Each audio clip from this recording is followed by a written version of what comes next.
dibelit ekor ular yang begitu besar, diseret menembus semak belukar menuju hutan larangan. Kang Udin, Akang!" teriak Yuyun. Namun di sini Udin hanya menjerit mengadu kesakitan sambil meronta-ronta berusaha lepas dari lilitan. Lalu dihadapkan di depan Prabu Sancanata yang begitu gagah dan berwibawa. Di tangan kiri dan kanannya di bagian bisep itu ada gelang emas berbentuk ular melingkar. Menggunakan mahkota emas pula, dan ada tanduk mencuat seperti cula di tengah keningnya.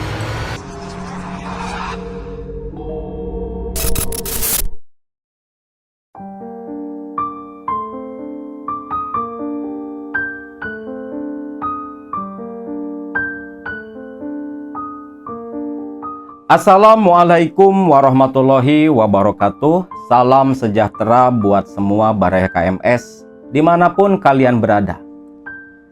Kali ini Akang melanjutkan cerita sebelumnya tentang kisah dari Kang Ali, si pengusaha sukses, yang pada video pertama baru sampai pada cerita kematian Kang Udin yang mati digigit ular siluman jelmaan dari Prabu Sancanata. Waktu itu Kitatang, dukun sesepuh di desa Cipicung, yang dimintai pertolongan oleh Ali dan pamannya Mang Sarip.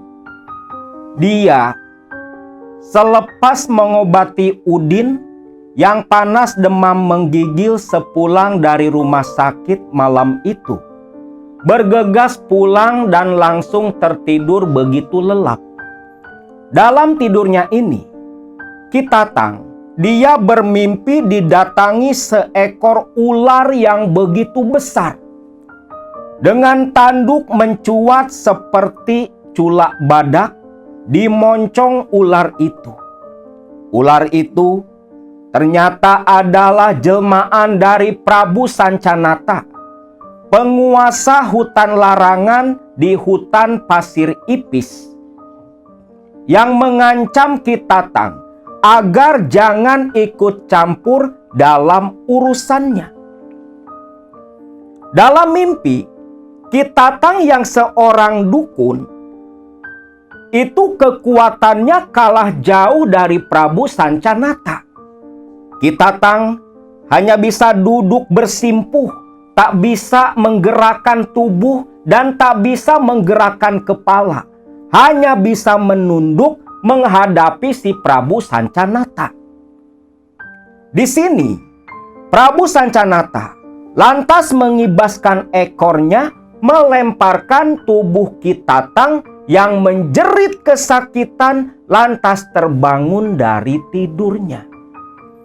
Ketika terbangun, Kitatang tentunya terkejut dengan tubuh penuh peluh, napas tersengal-sengal.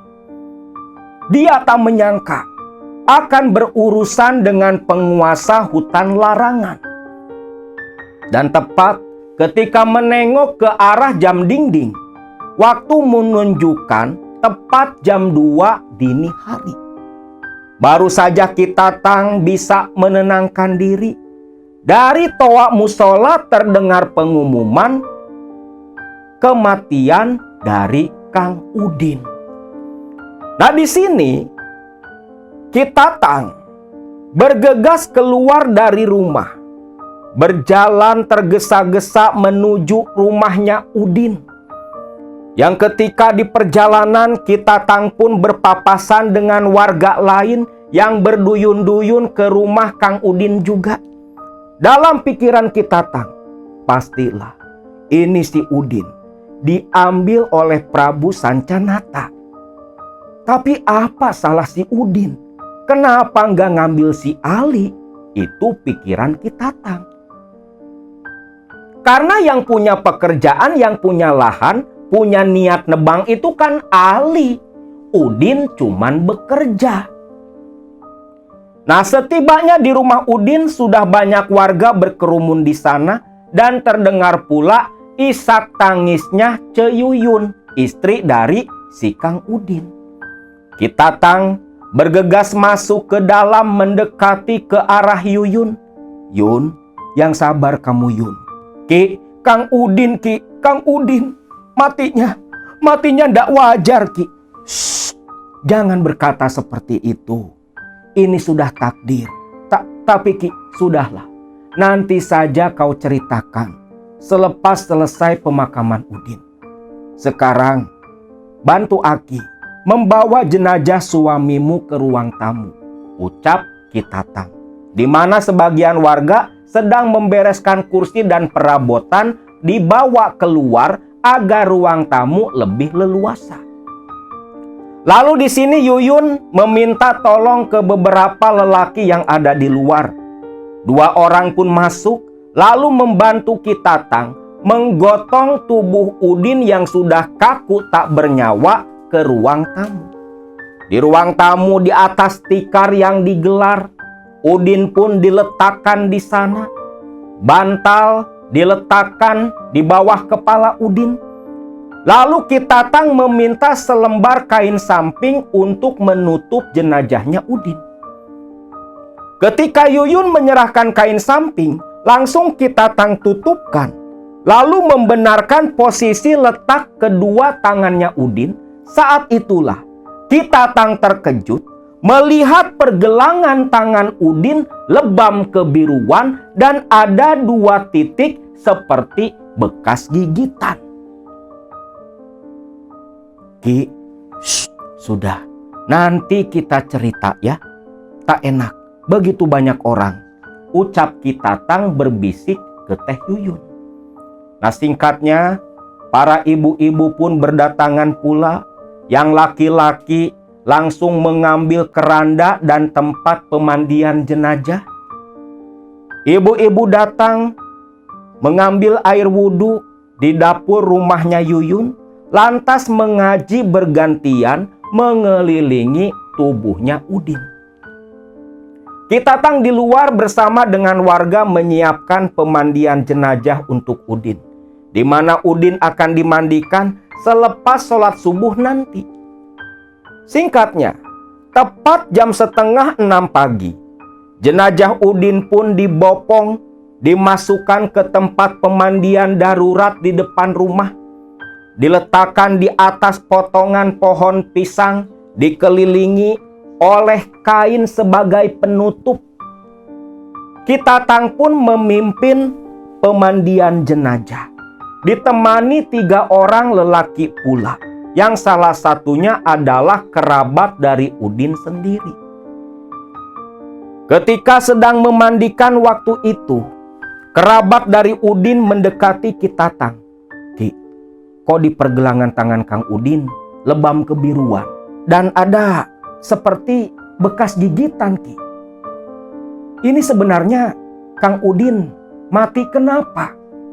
Setahu Aki, kata si Yuyun, si Udin ini kena patuk ular. Sebelumnya juga ketika dilarikan ke rumah sakit, itu kena patuk ular hijau waktu nebang pohon di Pasir Ipis, di tempatnya kebun si Ali. Astagfirullahaladzim, kasihan sekali Kang Udin Ki. Sudahlah, memang sudah takdirnya meninggal dengan cara seperti itu. Cepat selesaikan memandikan jenazah, biar langsung dikafani. Selesai jenazah dimandikan, dikafani, disolati. Selepas itu langsung dimasukkan ke dalam keranda, lantas dibawa menuju ke pemakaman. Jam 10 pagi selesai sudahlah semua rangkaian upacara pemakaman jenazahnya Kang Udin. Ketika sebagian besar warga berpamitan pulang kembali ke rumah masing-masing, tapi tidak dengan Ki Tatang. Ki Tatang ini ikut dengan Yuyun pulang ke rumah karena penasaran. Yuyun bilang ada yang mau diceritakan. Singkat cerita, di rumah Yuyun yang masih diselimuti duka, masih terlihat jelas ada lelehan air mata di wajahnya. Keluarga Yuyun pun menenangkan Yuyun, termasuk Kitatang. Sudahlah Yun, sudah. Ikhlaskan kepergian suamimu. Jangan menambahkan beban kepada dia. Biarkan dia tenang di alam sana. Iya Ki, tapi saya masih belum terima dengan kematian Kang Udin yang seperti itu Ki.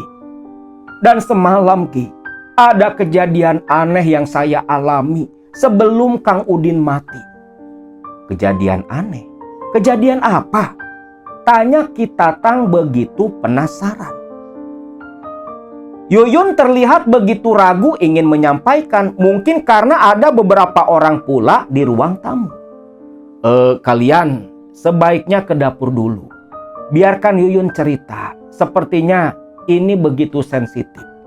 Yang lain pun mengerti dan paham, lantas menjauh dari ruang tamu termasuk keluarga Yuyun sendiri. Lalu di sini Yuyun pun cerita. 2 jam sebelum kematian Kang Udin. Berarti tepat sekitar jam 12 malam. Nah semalam selepas Kitatang pamitan pulang setelah mengobati Udin, Yuyun lantas menggelar tikar di samping ranjang suaminya di dalam kamar. Di situ Yuyun tertidur begitu pulas. Namun dalam mimpinya, Yuyun, dia sedang berada tepat di tengah hutan pasir ipis, dekat dengan hutan larangan.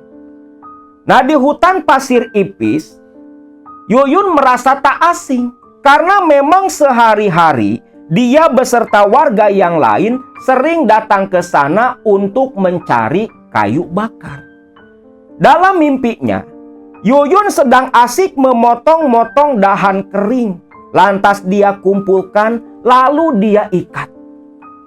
Selepas mengikat potongan dan tumpukan kayu bakar, Yuyun pun menjauh mendekati ke arah aliran sungai.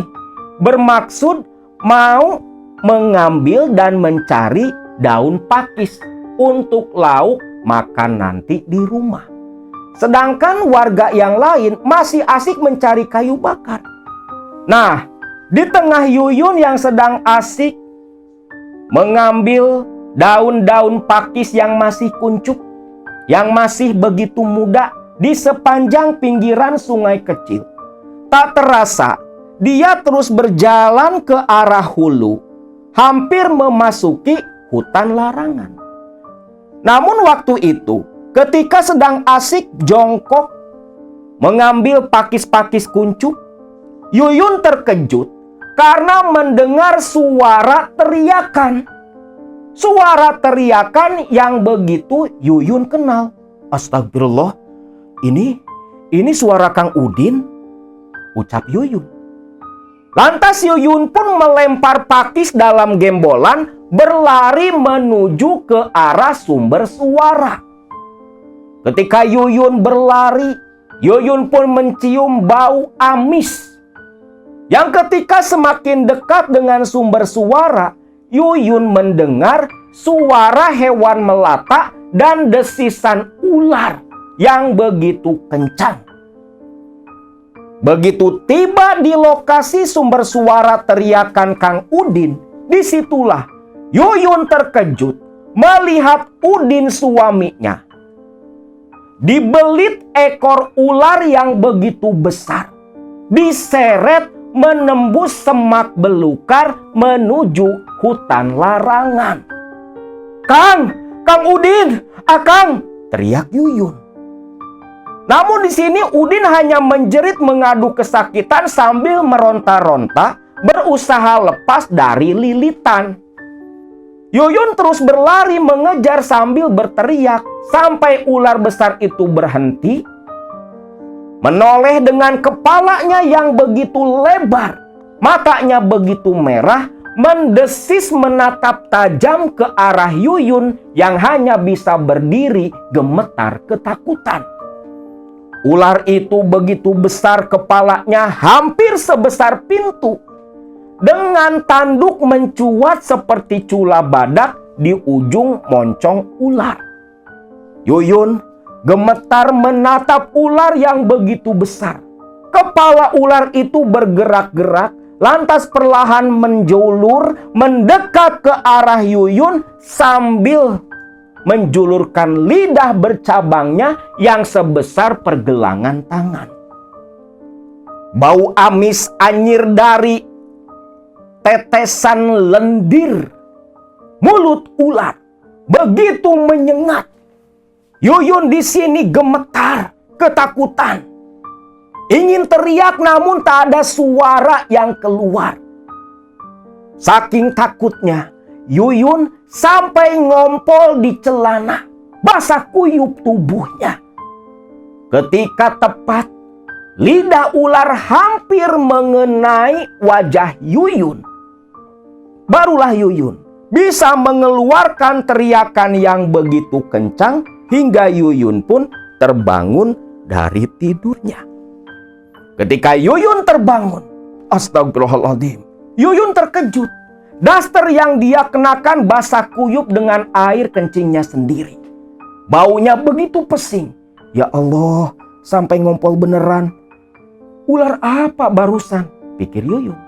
Namun Yuyun tak pikir panjang, bergegas berdiri, merapikan tikar yang sudah basah pula dengan air kencingnya. Dia jingjing berniat ke kamar mandi membersihkan badan sambil mengganti pakaian. Singkat cerita, Yuyun bergegas keluar menuju dapur. Membuka pintu belakang masuk ke kamar mandi. Daster dia buka, pakaian dalam dia lucuti. Langsung menciduk air membasuh badan, membuang bau pesing di tubuhnya. Selepas itu Yuyun mengenakan kembali pakaian ganti, keluar dari kamar mandi.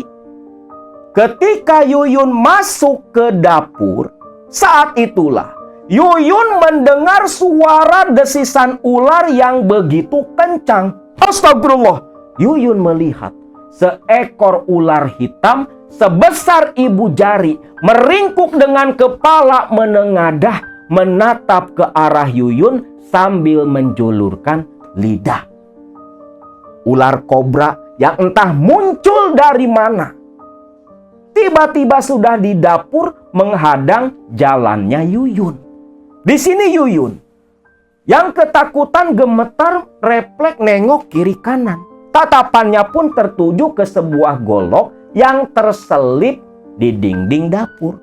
Golok dia hunus dengan sekuat tenaga. Golok itu dia lemparkan ke arah ular hitam. Lemparan golok Yuyun tepat bagian tajamnya mengenai tubuh ular hitam hingga terbelah menjadi dua bagian. Darah dari ular hitam itu pun mengucur, membasahi lantai dapur. Ketika Yuyun menatap darah ular yang menggenang berceceran di lantai dapur, saat itulah Yuyun mendengar jeritan dari Udin suaminya. Yuyun bergegas lari ke dalam kamar. Begitu pintu dia dorong terbuka, saat itulah Yuyun melihat Udin suaminya, tubuhnya kejang-kejang, mata mendelik, mulut mengeluarkan busa keputihan. Dan ketika Yuyun melihat ke bagian tangannya Udin, di situ Yuyun melihat seekor ular hitam yang mematuk tangan suaminya. Yuyun pun menjerit, dan jeritan Yuyun inilah yang membangunkan para tetangga datang berbondong-bondong ke rumahnya Yuyun.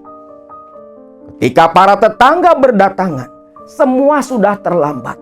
Yuyun terduduk menangis. Udin dengan mata mendelik, mulut berbusa, sudah tergeletak tak bernyawa. Sedangkan sosok ular hitam yang tadi menggigit, mematuk tangannya Udin, lenyap, hilang, entah kemana, seolah tak pernah ada di sana. Itulah Ki, apa yang terjadi semalam kepada Kang Udin. Ki, sebenarnya ada apa? Kenapa Kang Udin harus mati dengan cara seperti ini? Di sini, Ki Tatang hanya terdiam. Dia paham betul kalau dia berkata jujur, maka pasti akan menimbulkan konflik antara keluarga Udin dan Ali yang punya lahan yang waktu itu ditebang oleh Udin dan kawan-kawan. Yun, itu hanya sekedar mimpi. Tak perlu kamu pedulikan. Tapi Ki, itu nyata, Ki, nyata. Nyata. Lantas di mana ular yang kamu sebutkan?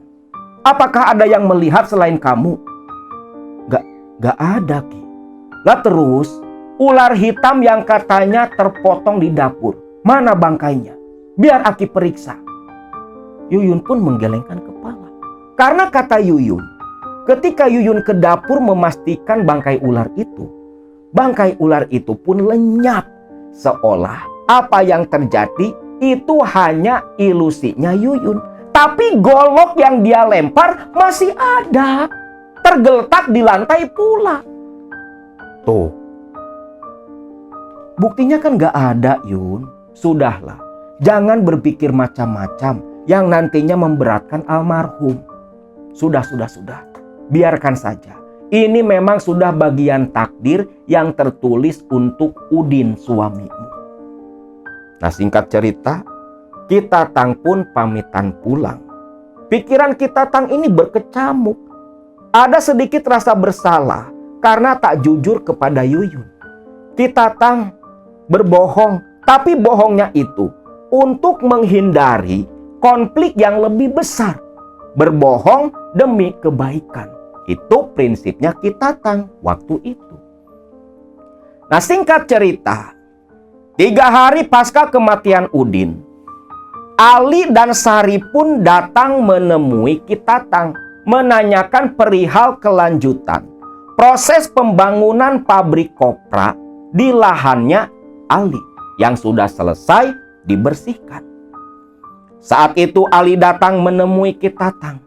Ki, ini kan udah 3 hari pasca kematiannya Kang Udin. Saya kira sudah bisa kita memulai pembangunan pabrik kopra. Yakin kamu, Li? Mau dilanjutkan bikin pabrik di lahan kamu itu? Yakin, Ki. Sayang dong, sudah dibersihkan, pohon semua sudah ditebang, pondasi udah siap digali. Masa nggak dilanjutin, Ki? Li, perlu kamu ketahui, kematian si Udin itu berkaitan dengan lahan yang akan kamu jadikan pabrik kopra. Si Udin itu mati diambil oleh siluman dari Pasir Ipis. Diambil oleh Prabu Sancanata, penguasa wilayah sana.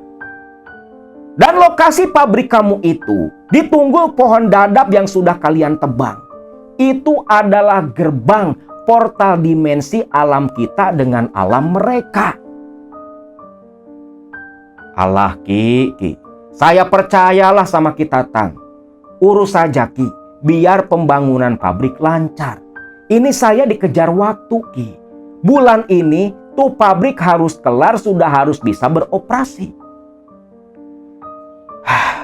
Ya sudahlah, kalau memang itu keinginan kamu, Aki minta kau carikan telur angsa yang tak menetas, telur angsa busuk sebagai syarat tumbal di tengah-tengah lahan pabrik kopra. Baik, Ki, baik, ucap si Ali. Lantas Ali meminta Mang Sarip untuk menyediakan apapun yang diminta oleh Ki Tatang. Ali hanya menyerahkan sejumlah uang. Lantas selepas itu, esoknya rombongan Kitatang, Ali, dan Mang Sarip itu datang ke lokasi kebunnya Ali untuk melakukan ritual penumbalan sebelum melakukan penggalian pondasi. Di situ Satar waktu itu ikut pula ke sana. Satar pun disuruh menggali lubang tepat di tengah area lokasi pabrik. Lubang sekitar dalamnya 1 tangan, sekitar 50 cm lebih. Yang lalu lubang itu digunakan untuk menyimpan telur angsa cacing calang atau telur angsa busuk, ditambah degan kelapa gading, umbo rampe, dan segala jenis termasuk potongan 3 ekor kepala ayam. Diletakkan pula di dalam lubang itu. Dirituali, dijampi-jampi sedemikian rupa, barulah ditutup kembali, ditimbun dengan tanah, dan Kitatang menyuruh Ali untuk membuat galian pondasi esok harinya. Selepas itu, esoknya pun penggalian pondasi dilakukan. Lantas Ali menyerahkan pengawasan pembangunan pabrik kopra kepada Mang Sarip pamannya karena dia sendiri akan kembali ke Tegal karena sudah terlalu lama meninggalkan anak dan istrinya. Waktu berlalu, tak terasa 1 bulan lamanya pabrik kopra pun sudah selesai dibangun, yang sebagian besar bahannya terbuat dari kayu dan bambu. Pabrik kopra pun mulai berjalan, mulai produksi. Di sini yang bekerja ada 3 orang, Mang Sarip, Satar, dan Kang Komar. Mang Sarip selaku pengawas pabrik, Satar dan Komar sebagai karyawan. Di sini dari buah kelapa tak ada satupun yang terbuang. Sabut kelapa dikumpulkan, dijual pula untuk bahan kokopit dan kerajinan yang lainnya. Sedangkan batok kelapa itu diproduksi pula oleh Mang Sarip, dijadikan sebagai arang yang nantinya dijual ke pabrik arang briket. Sedangkan buah kelapanya, dagingnya, yang kelapa BS termasuk kelapa yang cacat karena pecah dan sejenisnya, itu baru digarang dijadikan kopra sebagai bahan baku minyak curah kelapa. Tiap 2 minggu, kopra yang sudah jadi ini dinaikkan ke dalam mobil bak, mobil pick up, lalu diantarkan oleh Mang Sarip ke Tegal, ke tempatnya Ali, dan dari Ali, dari Tegal, langsung dibawa ke pabrik minyak curah, minyak kelapa. Awalnya produksi berjalan lancar di bulan pertama. Namun memasuki bulan kedua nih, 40 hari pasca pabrik mulai beroperasi.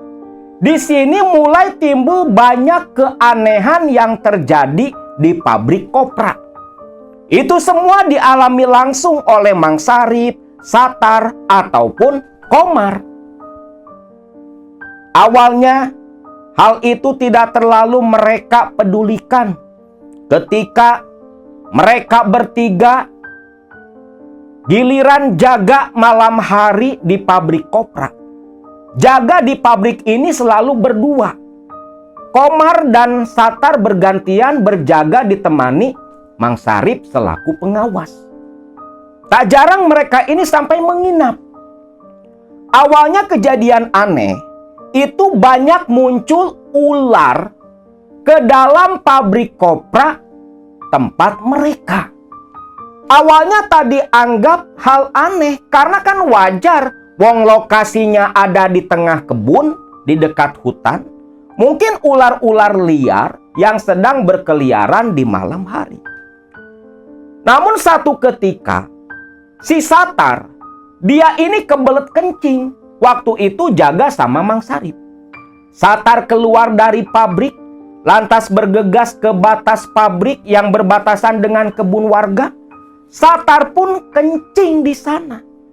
Ketika sedang asik kencing, tiba-tiba ada suara menggeram disertai desisan seekor ular yang berkata, manusia, kurang ajar sia. Aing kercicing kusia di kiihan, ucap suara itu. Satar pun terperanjat menoleh ke sumber suara. Dan disitulah Satar melihat sesosok tubuh manusia, namun bagian bawahnya adalah seekor ular. Lah di sini Satar pun ngabret lari ke dalam pabrik kopra. Mang Sarip, tolong Mang, tolong, ucap si Satar. Mang Sarip pun langsung lompat dari tempat dia tiduran. Lalalah, ada apa Tar? Ada apa? Mang, ada dedemit Bang. Setan Mang. Setan? Setan dari mana? Setan apa? Satar pun ceritakan apa yang dia alami barusan. Mendengar cerita itu, Mang Sari pun langsung merinding ketakutan. Dia pun tak banyak omong, menyuruh Satar diam, langsung naik ke tempat tiduran menunggu pagi datang. Nah esoknya, si Satar ini pulang ke rumah, selepas mandi langsung panas demam. Melihat kondisi Satar yang seperti itu, Mang Sarip yakin nih pasti ada hubungannya dengan kejadian semalam. Mang Sarip pun minta air doa ke Kitatang. Air doa diminum oleh Satar. Ajaib, sore itu juga Satar pun kembali pulih. Nah semenjak kejadian itu, mereka bertiga tak ada yang berani kencing sembarangan. Kitatang selalu bilang harus pamit-pamit dulu kalau kencing di sekitar kebun. Bukan hanya hal itu yang aneh terjadi di pabrik kopra. Saat itu, seperti biasa, mereka menggarang buah kelapa, daging-daging kelapa di atas penggarangan. Namun seharian digarang, tuh buah kelapa tak kunjung matang, masih seger. Seolah api seharian yang mereka nyalakan itu tak mempan menggarang buah kelapa. Tentu saja ini tuh nggak wajar. Bukan hanya itu, ketika Sarip menginap di pabrik kopra, Sarip pun sering bermimpi. Mimpi dikejar-kejar gerombolan ular di dalam hutan. Bahkan mimpi itu dialami pula baik oleh Satar ataupun Komar. Nah di sini Sarip sadar ada yang tak beres dengan pabrik kopra itu. Maka dia pun datang menemui Kitatang. Ki, ada yang aneh di pabrik Ki. Yang aneh apa? Ya itulah Ki. Pertama kan dulu kasusnya si Satar, katanya ngencingin siluman ular. Nah baru-baru ini Ki, baru semingguan lah. Aneh Ki, masa daging kelapa nggak mau kering seharian dibakar, diopen, diasapi. Kan nggak wajar Ki. Dan saya sama si Satar, si Komar, itu sering mimpi dikejar gerombolan ular waktu istirahat atau tidur malam di pabrik kopra. Ini sebenarnya ada apa Ki? Makin lama saya mulai nggak tahan loh Ki. Kitatang pun mangguk-mangguk mendengar curhatannya si Sarip. Ya sudah, tunggu sebentar. Akan Aki coba terawang apa yang sebenarnya terjadi di sana. Ya, walaupun Aki paham ini pasti ada kaitannya dengan para siluman ular dari hutan larangan. Nah singkat cerita nih, si Kitatang tuh kan masuk kamar. Katanya mau nerawang apa yang sebenarnya terjadi di pabrik kopra. Nah 15 menit kemudian Kitatang keluar kamar, duduk di ruang tamu ngadepin Sarip. Gimana Ki? Aduh, gak salah ternyata apa yang Aki kira. Ini semua memang adalah ulah dari rakyat, dari anak buah Prabu Sancanata, penguasa hutan larangan. Waduh, lantas harus bagaimana Ki? Biar usaha si Ali gak keganggu Ki. Begini, Aki sudah membuat kesepakatan dengan mereka. Mereka tak akan mengganggu pabrik kopra. Asalkan tiap malam Jumat memberikan sesaji untuk Prabu Sancanata. Dan setiap hari di waktu asar, kamu harus bikin kopi pahit. Letakkan di sudut pabrik dengan rokok kretek 1 batang. Agar mereka tak mengganggu pabrik kopra. Sajennya tiap malam Jumat, Ki? Ya, cukup tiap malam Jumat. Kalau kopi mesti tiap hari. Baik, Ki. Hal itu bisa saya lakukan, Ki. Nah, hari Kamisnya, Sari pun mulai nih memberikan sesaji untuk Prabu Sancanata. Diletakkan di pojokan pabrik kopra. Dilakukan pas lepas waktu maghrib. Kalau kopi ya memang dari awal datang ke Kitatang, besoknya langsung tuh bikin kopi pahit. Dan di samping kopi itu diletakkan sebatang rokok kretek. Itu buat jatah para siluman. Jadi preman-preman yang suka minta minta jatah ke para pedagang dan sejenisnya, itu kelakuannya nggak jauh beda sama setan. Lah ini buktinya, siluman dari hutan larangan Pasir Ipis pun minta jatah pula kepada pabrik kopra. Singkat cerita, tiba waktu 2 minggu rutinan si Sarip ini nganterin kopra ke Tegal. Berangkatlah nih Sarip ditemani si Komar. Nganterin kopra 1 mobil pick up penuh menuju ke Tegal ke tempatnya Ali. Nah, ketika ketemu dengan Ali, selepas membawa kopra ke pabrik minyak curah, di sini Sari pun cerita tentang keanehan yang terjadi di pabrik kopra serta perintah sesaji tiap malam Jumat dari Kitatang. Yang bener, Mang, sampai kayak gitu di pabrik? Bener, Li. Mamang juga awalnya nggak percaya, tapi si Satar itu ketemu sama siluman ular. Waduh, tapi aman, Mang. Sekarang mah aman, dibantu sama Kitatang. Cuman ya, kamu jangan kaget. Kalau Mamang sekarang ini punya pengeluaran baru untuk beli sesaji setiap seminggu sekali dan buat beli kopi serta rokok setiap hari buat jatah mereka. Gak apa-apa, Mang. Yang penting usaha lancar. Insya Allah bulan depan saya ke Cipicung. Penasaran juga dengan apa yang terjadi di pabrik kita, ucap Ali. Nah, selepas itu, malam itu juga Mang Sarip dan Komar kembali pulang ke Cipicung. Singkat cerita, sesuai dengan apa yang dulu Ali ucapkan, lepas 1 bulan selepas si Mang Sarip laporan, Ali pun pulang sendiri ke Cipicung. Tiba di Cipicung, Ali langsung datangi rumahnya Kitatang. Bertemu dengan Kitatang, Ali berbasa-basi ngomong ngebahas sana sini sambil menyerahkan oleh-oleh dari Tegal, getuk goreng dan sejenisnya. Lantas Ali pun menanyakan perihal siluman hutan larangan. Ini loh, Ki, saya kan dengar laporan dari Mang Sarip. Katanya siluman ular dari hutan larangan itu pada minta jatah ya, Ki? Iya, Jang. Ya namanya juga kita hidup berdampingan dengan bangsa seperti itu. Hal wajar. Yang penting kan usaha Ujang tidak terganggu. Iya, Ki. Saya pun paham masalah itu. Cuman gini loh, Ki. Saya ini malah jadi penasaran, Ki. Saya pengen bisa ketemu dengan siluman ular hutan larangan. Lah, mau apa, Jang? Jangan macem-macem, itu berbahaya. Gak apa-apa, Ki, gak apa-apa. Ya siapa tahu kan, Ki, mereka bisa membantu usaha saya. Hati-hati, Jang. Jangan asal sembarangan. Udahlah, Ki, Aki bisa bantu atau tidak? Bisa.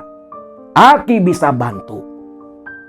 Tapi harus kamu sendiri yang menjalani. Aki paling hanya bisa memberikan cara Itu pun tergantung rejeki kamu bisa bertemu atau tidak dengan Prabu Sancanata. Gimana caranya, Ki? Begini, Jang.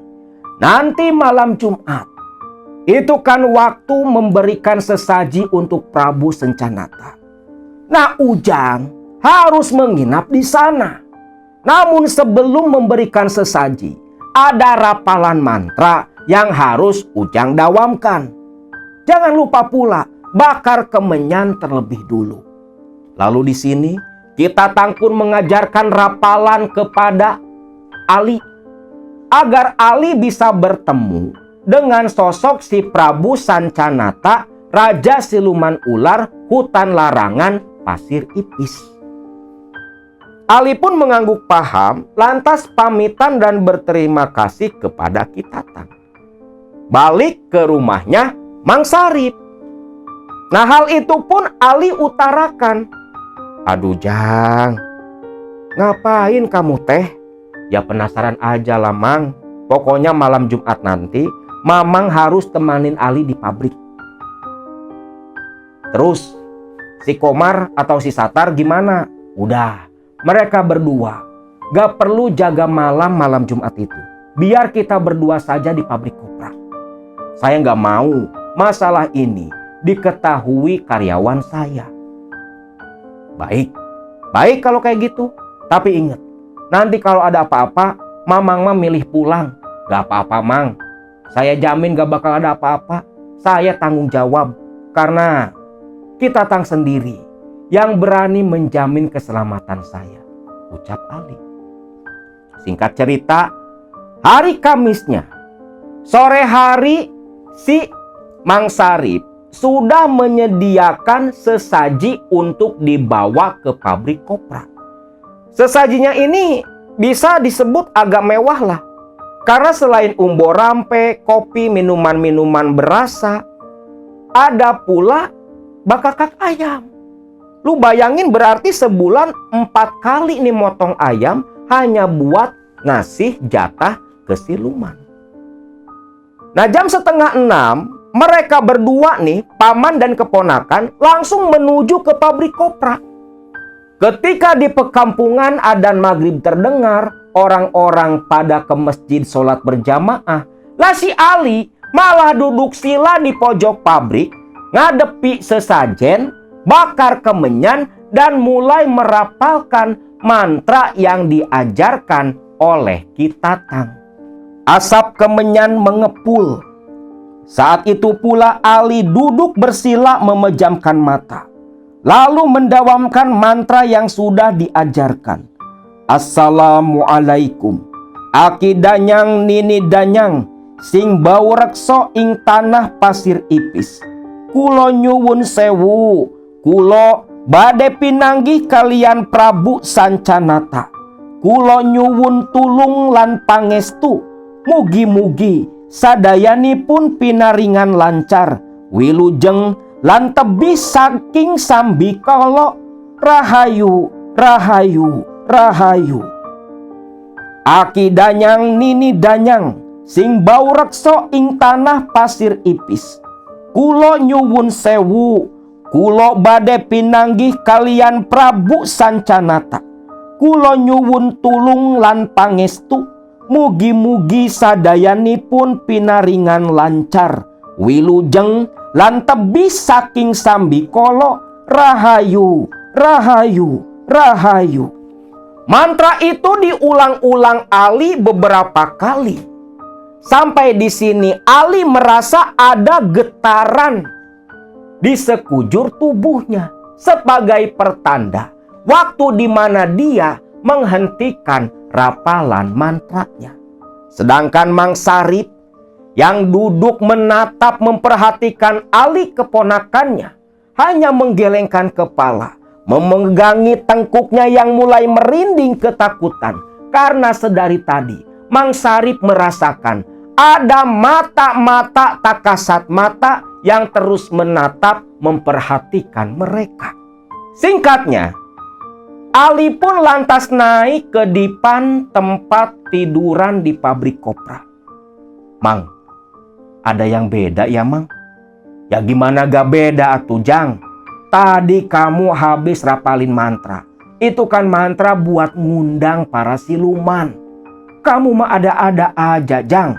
Nih, dari tadi Mamang teh serasa ada yang merhatiin Jang. Alah Mang, gak usah takut, tenang saja. Sebaiknya kita tidur Mang. Enggak lah, enggak. Mamang mah gak berani. Jang, Mamang mah mau pulang. Mau pulang, takut Mamang mah. Masa mau pulang Mang? Saya sendirian dong di sini. Bodoh amat, gara-gara kamu sendiri Jang. Udah Mamang pulang ya. Ya udahlah Mang, Mamang pulang aja sana. Hati-hati di jalan Mang, ucap Ali. Mang Sari pun memilih pulang sebelum waktu terlalu larut malam. Sepeninggalannya Mang Sari, tersisa Ali sendirian di pabrik kopra. Di sini Ali tetap menatap ke arah dupa dan tempat pembakaran kemenyan yang masih menyala. Ali pun langsung mulai rebahan di atas dipan. Nah, ketika Ali sedang rebahan, awalnya tak terjadi apapun, namun makin lama Ali malah mendengar suara riuh gemuruh angin yang membuat pohon di sekitar pabrik kopra berderit-derit saking kencangnya terkena terpaan angin malam. Bahkan suara deru angin ini terdengar di telinga Ali, itu malah seperti suara desisan ular. Agak bergidik ngeri Ali dibuatnya. Namun Ali tak peduli, dia pejamkan mata dan kembali mendawamkan mantra yang tadi dia ulang-ulang. Sampai akhirnya Ali pun tertidur lelap. Nah, ketika Ali tertidur lelap, Ali tersadar dalam mimpi. Dan dalam mimpinya Ali merasa seolah-olah sukmanya ini ditarik sesuatu di kegelapan. Yang ketika dia tersadar sudah berada di depan sebuah gerbang bangunan seperti istana. Namun terkejutnya Ali, di kiri dan kanannya itu sudah ada seseorang yang berdiri mengapit tubuh Ali. Di sini Ali sempat terkejut ketika melihat wujud makhluk di samping tubuhnya. Bagian atas dari pusar ke kepala adalah tubuh manusia, namun bagian bawahnya ular. Dua makhluk ini tak berbicara. Namun ada kata-kata yang diterima dalam batinnya Ali, di mana makhluk ini mau membawa Ali menghadap Prabu Sancanata. Singkatnya, si Ali ini dibawa masuk ke dalam istana, lalu dihadapkan di depan Prabu Sancanata yang begitu gagah dan berwibawa. Di tangan kiri dan kanannya, di bagian bisep, itu ada gelang emas berbentuk ular melingkar. Menggunakan mahkota emas pula, dan ada tanduk mencuat seperti cula di tengah keningnya. Prabu Sancanata duduk dengan gagah di singgasana, sedangkan Ali hanya duduk bersimpuh di bawah menundukkan kepala, tak kuasa menatap sang Prabu di hadapannya. Situasi begitu tegang dirasakan oleh Ali waktu itu. Di kiri dan kanannya para punggawa duduk begitu rapi, dengan tubuh setengah manusia dan setengah ular. Lantas di sini Prabu Sancanata, dia berkata dengan suara yang menggema memenuhi ruangan istana. "Hei manusia, aya perlu naon sia datang nepungan ka kaula? Poh, gerang ngomong he manusia," ucap Prabu Sancanata dengan nada yang keras dan membentak. Namun di sini Ali ingin menjawab, namun tak ada suara yang keluar dari bibirnya. Tubuhnya malah gemetar ketakutan karena suara Prabu Sancanata mengandung energi yang membentur jiwanya Ali. Manusia, kula nyaho naon dipikahayang ku anjen. Kula nyaho naon kahayang maneh.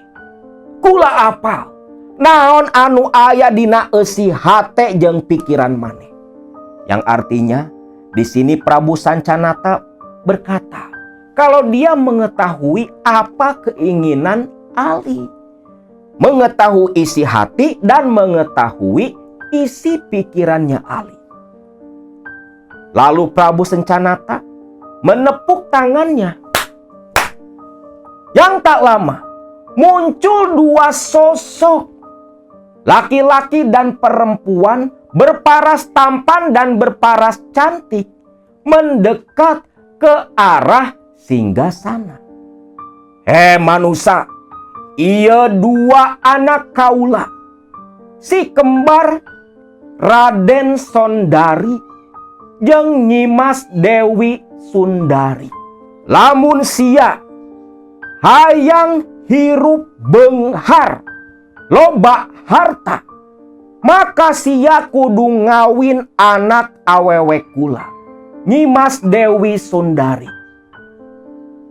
Anak kaula bakal mantuan usaha anjeun ku cara batin.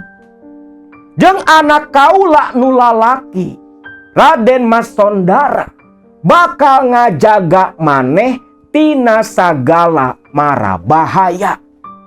Tepungan ku sia si Tatang Keling, menta cara, menta syarat naon bae nu kudu ku sia sadiakeun pikeun ngawin anak kaula. Ponggawa, anterkeun deui ieu manusia ka alamna, bawa deui balik, anterkeun deui ka tempatna, ucap si Prabu Sancanata. Di sini Prabu Sancanata memanggil kedua anaknya yang bernama Raden Mas Sondara dan Nyimas Dewi Sondari. Sondara-sondari ini anak kembar dari Prabu Sancanata, di mana Ali kalau ingin hidup kaya raya, Ali harus menikahi Nyimas Dewi Sondari. Di mana nanti Nyimas Dewi Sondari akan membantu usaha Ali secara batin. Dan Raden Mas Sondara akan menjaga Ali dan usahanya dari mara bahaya. Dan Ali disuruh menemui Ki Tatang. Lantas menyuruh dua ponggawa tadi untuk mengantarkan Ali kembali ke alam manusia. Singkat cerita, si Ali ini dibawa keluar nih dari istranya Prabu Sancanata. Dan tiba di gerbang, Ali dilempar oleh mereka berdua. Ali pun langsung terbangun dari tidurnya. Begitu Ali terbangun, Ali bergegas keluar dari pabrik kopra, setengah berlari tergesa-gesa menuju ke rumahnya Ki Tatang. Tiba di depan rumah Ki Tatang, Ali menggedor-gedor pintu, membangunkan Ki Tatang. Terdengar Ki Tatang yang setengah mengantuk menjawab teriakan Ali, membukakan pintu. Ada apa, Jang? Jam segini gedor-gedor manggil-manggil Aki. Ini baru jam 3. Aduh Ki, saya mau laporan Ki. Saya sudah ketemu Prabu Sancanata. Oh, sudah ketemu. Ya sudah, masuk ke dalam. Ali pun masuk ke dalam rumah. Lalu di sini Ali ceritakan apa yang dia alami dalam mimpi kepada Ki Tatang. Oh, jadi Prabu Sancanata nawarin kamu nikah dengan anaknya Nyimas Sondari. Iya Ki, katanya kalau saya mau nikahin Nyimas Sondari, usaha saya bakal dibantu oleh mereka. Saya akan hidup kaya raya. Dan Raden Mas Sondara yang laki-laki akan menjaga usaha dan menjaga saya dari mara bahaya. Kata Prabu Sancanata, saya harus nemui Ki Tatang. untuk menanyakan tata cara ritual dan segala hal yang diperlukan agar saya bisa menikahi Nyimas Sondari. Gimana, Ki? Apa yang harus saya perbuat, Ki? Di sini Ki Tatang terdiam. Karena hal ini adalah hal baru bagi Ki Tatang. Ki Tatang sebelumnya ini belum pernah ngantar orang pesugihan. Karena memang di hutan larangan Pasir Ipis itu nggak ada pesugihan. Ini tiba-tiba saja. Dan ini yang pertama kalinya. Dan mungkin nggak akan ada lagi. Mungkin karena memang tadinya gara-gara Ali yang pengen ketemu Prabu Sancanata. Atau apa ya, walau alam. Akhirnya Ki Tatang pun berkata, begini saja Jang Ali. Aki minta waktu 1 malam. Aki mau minta wangsit dan petunjuk dari Prabu Sancanata. Nanti kalau wangsit sudah Aki terima, Aki pasti akan memberitahu langsung Jang Ali. Sekarang Jang Ali pulang saja dulu. Jangan terlalu banyak pikiran, ucap Ki Tatang. Ali pun mengangguk, pamitan pulang dan langsung pergi menuju rumah Mang Sarip. Nah, di rumah Ali pun tentunya cerita kepada pamannya. Lah di sini pamannya pun hanya bisa geleng kepala dengan apa yang akan dilakukan ponakannya. Di sini Mang Sarip nggak ngelarang. Toh dalam hal ini tak ada tumbal manusia atau sejenisnya. Waktu berlalu 3 hari kemudian. Saat itu Ali, Komar, Satar, dan Sarip sedang ada di pabrik kopra. Saat itu sekitar jam 3 sore. Lagi asik ngobrol sambil ngopi, datanglah Dudung ke pabrik kopra. Assalamualaikum. Waalaikumsalam. Kang Dudung, dari mana Kang? Sengaja Jang Ali mau ke sini. Akang teh disuruh sama Ki Tatang. Oh, ada apa Kang? Kata Ki Tatang, semua sudah siap. Ali disuruh nemuin Ki Tatang. Itu saja. Oh gitu, sekarang Kang? Ya sekarang. Ki Tatang sudah nunggu di rumah. Yuk, bareng sama Akang, ucap si Dudung. Dudung dan Ali pun lantas bersama-sama menuju ke rumah Ki Tatang. Nah, tiba di rumah Ki Tatang. Ki Tatang bilang, Jang, semalam Aki teh sudah dapat wangsit dari Prabu Sancanata. Kalau memang kamu bersedia menikahi Nyimas Dewi Sondari, memang kamu akan kaya raya. Cuman sebagai maharnya, Nyimas Dewi Sondari meminta seekor kambing hitam. Dan sesaji lainnya. Nanti kambing hitam itu kepalanya akan dibawa ke tempat ritual yang berada di dalam hutan larangan di Cucurah Pasir Ipis. Kalau Ujang sanggup, nanti Aki akan bantu untuk ritual di sana. Yang bulunya hitam doang kan Ki? Ya iya, yang bulunya serba hitam. Hanya itu saja. Kalau syarat yang lain, nanti biar Aki yang sediakan. Baik Ki, saya sanggup Ki. Biar nanti saya nyuruh Mang Sarip buat nyari kambing hitam itu. Lantas di sini Ali serahkan uang kepada Ki Tatang, yang Ki Tatang pun menyuruh Dudung untuk membeli sesaji dan keperluan lainnya. Ali hanya akan mencari kambing hitam saja. Singkat cerita, 2 hari kemudian kambing hitam pun didapat oleh Mang Sarip dari seorang peternak dari kampung yang tak jauh dari desa Cipicung. Kambing hitam itu dibawa langsung menuju ke rumah Ki Tatang. Ali, Sarip, dan Kang Dudung ada di rumah Ki Tatang saat itu. Ki, ini kambingnya sudah ada. Kira-kira kapan ritualnya bisa dimulai Ki? Tanya Ali yang sudah tak sabar. Sabar dulu Jang. Besok saja. Besok saja kita ritual ke sana. Besok sore jam 4 kalian datang kemari. Kita sembelih kambing ini. Dan siapkan pula fisik dan mental kamu, Jang Ali.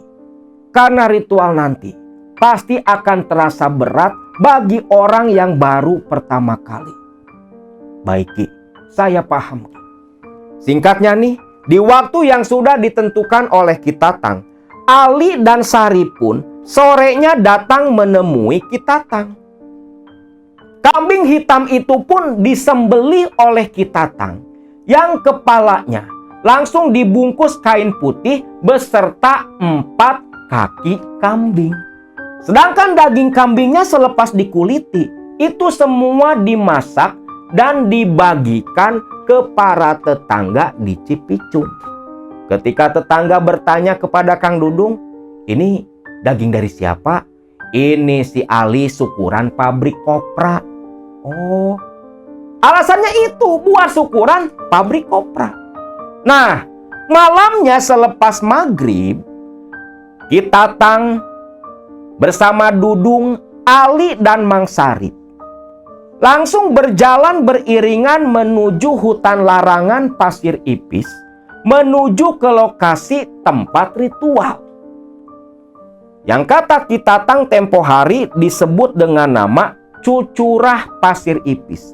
Jadi Cucurah ini itu bagian dari sungai yang menyempit seperti air terjun kecil yang tepat berada biasanya di tengah-tengah hutan. Itu disebutnya Cucurah. Di malam yang gelap itu tanpa penerangan apapun, Ali dan Mang Sarip mengikuti Kang Dudung dan Ki Tatang yang membawa berbagai sesaji.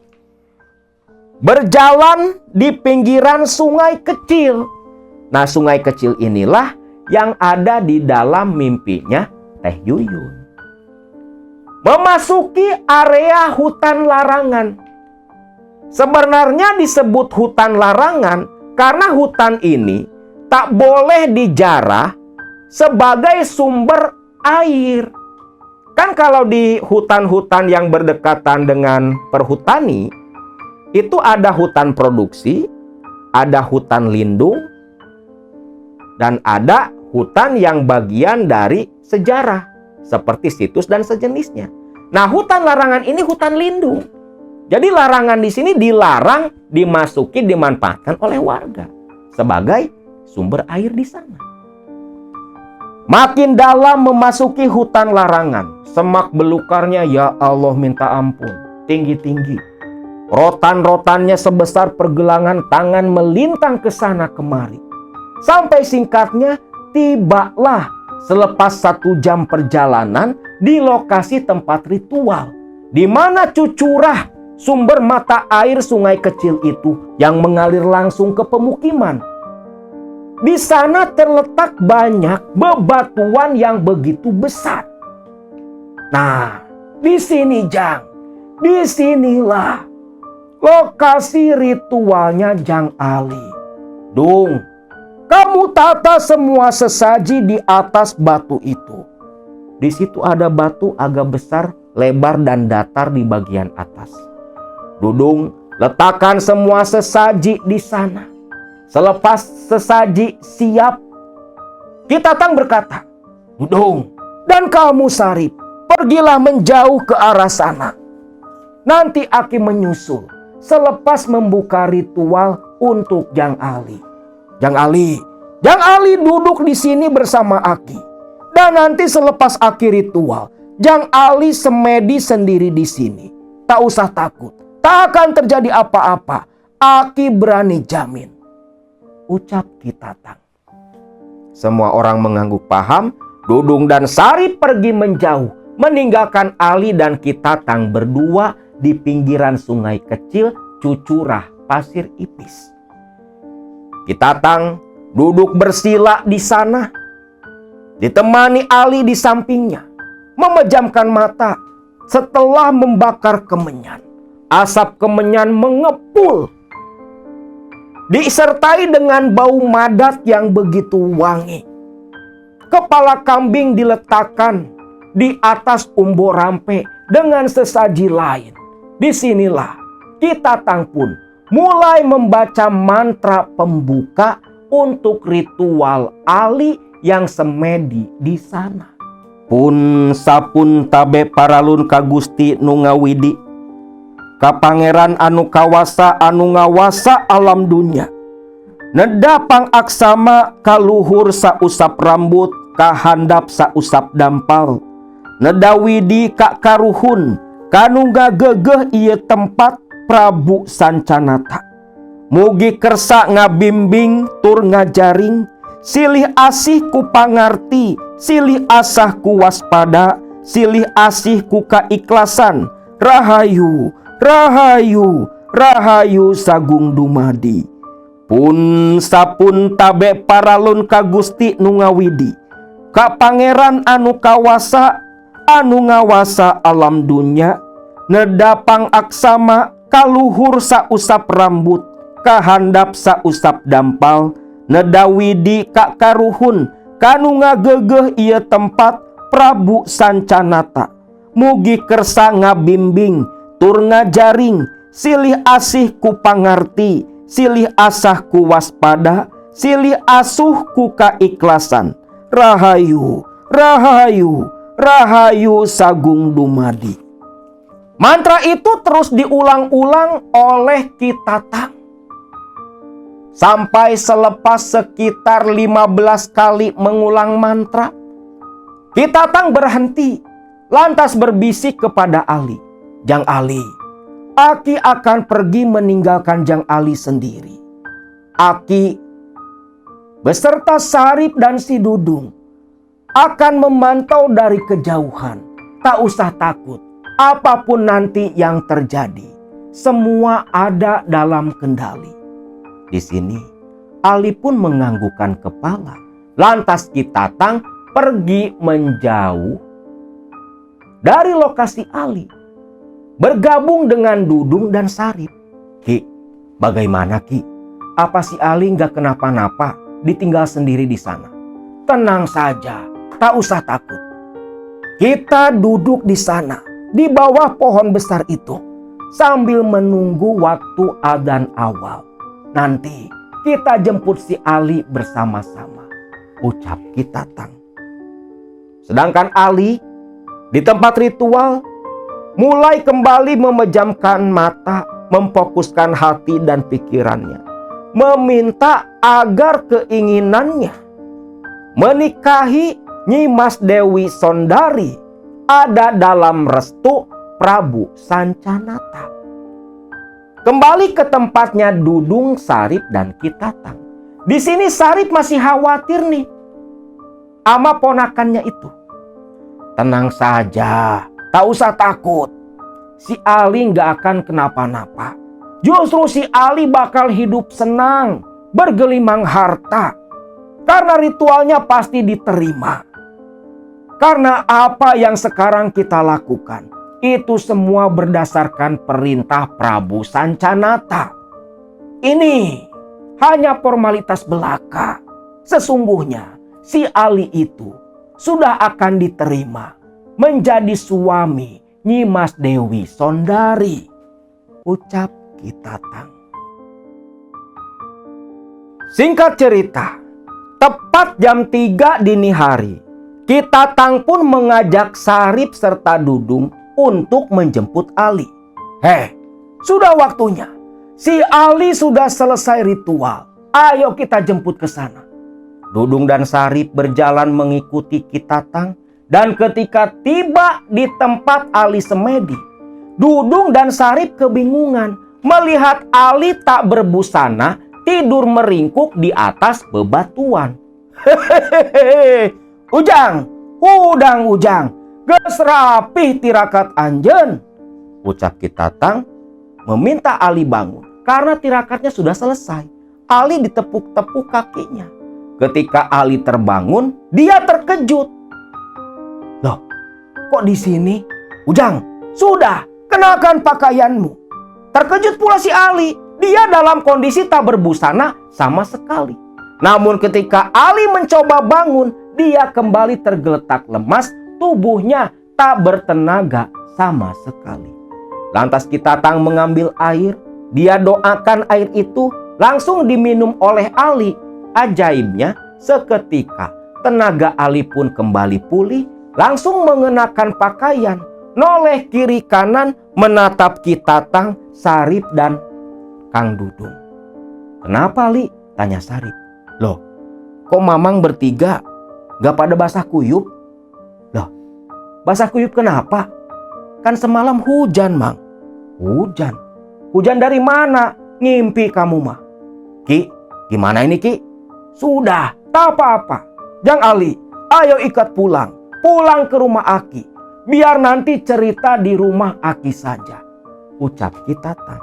Akhirnya rombongan ini pun pulang kembali menuju rumah Kitatang. Tiba di rumah Kitatang, Ali diberi minum air hangat oleh Kitatang.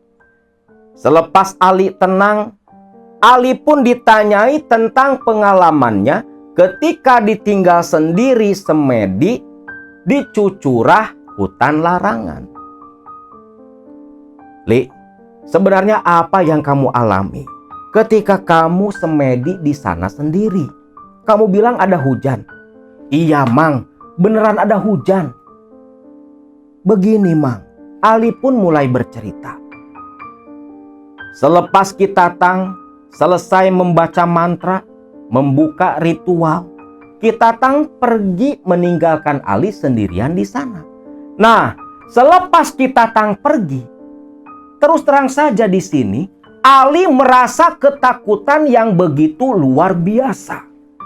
Namun di sini Ali mencoba memantapkan hati, ingat akan Kitatang yang menjamin keselamatannya.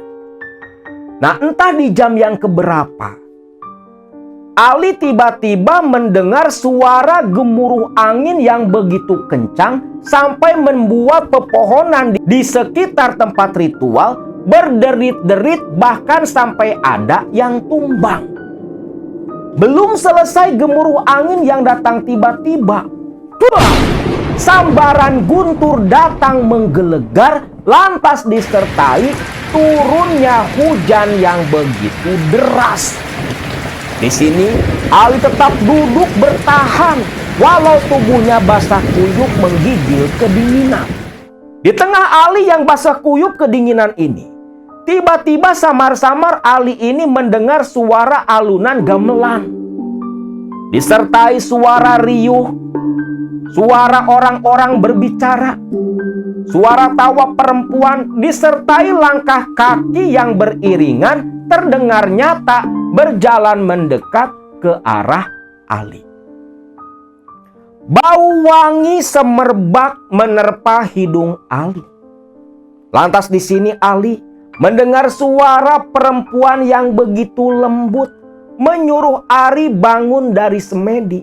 Ketika Ali membuka mata, di depannya sudah ada 9 orang perempuan berpakaian seperti putri kerajaan. Yang 8 perempuan berjalan di belakang, mengiringi perempuan paling cantik di hadapannya, yang Ali kenali sebagai sosok Nyi Mas Dewi Sondari. 8 perempuan mengenakan payung berwarna merah, sedangkan Nyi Mas Dewi Sondari mengenakan payung berwarna keemasan. "Kang, ikut denganku ke Kaputren," ucap Nyi Mas Dewi Sondari. Ali hanya mengangguk. Dia tak bisa berkata-kata saking takjubnya akan kecantikan Nyi Mas Dewi Sondari. Ali dituntun tangannya, dibantu berdiri, lalu berjalan bersama Nyi Mas Dewi Sondari. Yang ajaibnya, selokan kecil itu berubah menjadi jalanan berbatu yang begitu tertata rapi, lurus seperti jalan tol. Dan hujan pun berhenti seketika. Singkat cerita, si Ali ini dibawa ke istana Kaputren, tempat tinggal Nyi Mas Dewi Sondari. Ali dibawa masuk ke dalam sebuah ruangan seperti tempat tidur. Sedangkan 8 dayang berdiri berjajar di depan pintu kamar bagian luar, seolah menjaga Ali dan Nyimas Dewi Sondari. Di sini, Nyimas Dewi Sondari duduk di samping ranjang diikuti Ali. Nyimas Dewi Sondari berkata, "Kang Ali, mahar yang kau berikan sudah kuterima. Dan mulai sekarang, aku sudah resmi menjadi pasanganmu." Yang selanjutnya bisa Baraya tebak sendiri. Di sini Ali dan Nyimas Dewi Sondari yang sudah menjadi pasangan Ali melakukan hubungan layaknya suami istri, yang tentunya mereka bergumul begitu lama sampai akhirnya Ali jatuh pingsan kelelahan tak sadarkan diri. Nah, itulah Ki, apa yang saya alami ketika semedi di Cucurah Pasir Ipis. Aneh ya Ki, padahal kan gak ada hujan Ki. Aki Tatang hanya tersenyum mendengar pertanyaan si Sarip. Itu memang hujan, tapi hujan di dimensi yang berbeda, bukan di alam kita. Sudah, tak usah kalian pertanyakan. Yang Ali, lantas apa yang Ali terima dari Nyimas Dewi Sondari? Ada Ki, saya baru ingat nih Ki. Langsung Ali pun merogoh saku celananya dan menunjukkan sesuatu kepada Ki Tatang yang ternyata berupa batu berwarna merah dan batu berwarna bening putih kristal. Ini Ki, ini yang diberikan Nyimas Dewi Sondari. Yang batu merah seperti berlian itu dari Nyimas Dewi Sondari. Kalau yang putih seperti kristal itu dari Raden Mas Sondara. Bagus, bagus Jang. Simpan baik-baik benda itu. Embani dengan emban perak boleh kau kenakan sebagai ciri anak kembar Prabu Sancanata, Sondara-sondari memang mengikutimu, membantumu, ucap Ki Tatang. Lantas di sini Ki Tatang menjelaskan kepada Ali apa-apa yang harus nanti Ali lakukan sepulangnya dia balik ke Tegal. Di mana nanti di Tegal, Ali itu harus menyediakan kamar peteng, kamar khusus, tempat ritual dan tempat bertemu dengan Nyimas Dewi Sondari. Kamar itu harus dalam kondisi gelap dan tak boleh ada cahaya lampu ataupun cahaya matahari. Setiap malam Jumat, khususnya di malam Jumat Kliwon, sebulan sekali, Ali harus memberikan sesaji berupa kepala kambing. Tentunya dengan sesaji lain. Dan Ali setiap malam Jumat Kliwon itu juga harus melayani nafsu dari Nyimas Dewi Sondari. Itu saja Ki. Hanya itu saja. Karena nantinya Nyimas Dewi Sondari sendiri yang akan menuntunmu melakukan ritual yang lainnya. Yakinlah, selama kamu setia kepada Nyimas Dewi Sondari, selama itu pula harta kekayaan akan datang kepadamu, ucap Ki Tatang. Yang selepas itu, 2 hari kemudian, Ali pun pulang ke Tegal. Sesuai nasihat Ki Tatang, Ali pun jelaskan kepada Iin istrinya. Yang anehnya di sini Iin tak keberatan sama sekali. Daripada kawin sama perempuan lain, yang mending sama jin. Bisa bantu pula, gak kelihatan lagi. Itu pikirannya Iin yang polos. Nah, memang semenjak selepas ritual di Cucurah Pasir Ipis, selepas Ali resmi berpasangan dengan Nyimas Dewi Sondari, usaha Ali itu berkembang begitu pesat, namun masih dalam tahap normal. Hanya saja ketika orang lain usaha menghadapi kendala, bahkan ada yang bangkrut gulung tikar, usaha Ali tetap anteng dan tidak terganggu sama sekali. Ali yang tadinya hanya punya rumah sederhana di Tegal sana, itu sampai beli rumah yang begitu mewah. Mobil sampai punya 3 buah. Usaha kelapa ataupun pabrik kopranya semakin berkembang pula. Sampai akhirnya tibalah masa di mana Ali bertemu dengan hari akhir dari hidupnya. Karena tak ada manusia yang abadi, termasuk Ali. Dan disinilah ketika Ali meninggal dunia, yang secara kasat mata meninggalnya dalam keadaan normal seperti orang lain. Namun bagi Sarip yang mengetahui rahasia kekayaan sang ponakan, matinya Ali dikarenakan menurut informasi dari Kitatang, si Ali ini sudah mempunyai anak dari Nyimas Dewi Sondari, dan anak dari hubungan terlarang itu akan melakukan pernikahan, dan Ali dibawa ke alam sana sebagai wali dari anak mereka. Di alam manusianya Ali mati, dan pasca kematiannya harta yang begitu banyak perlahan namun pasti mulai merosot sampai gulung tikar. Dalam tempo 1 tahun lebih, harta yang dimiliki Ali dari hasil persekutuan dengan siluman ular Nyimas Sondari yang dibantu pula oleh Raden Mas Sondara, lenyap tak tersisa. Nah, itulah kisah tentang pesugihan siluman Ipri kembar yang dilakukan oleh Ali sepanjang hidupnya.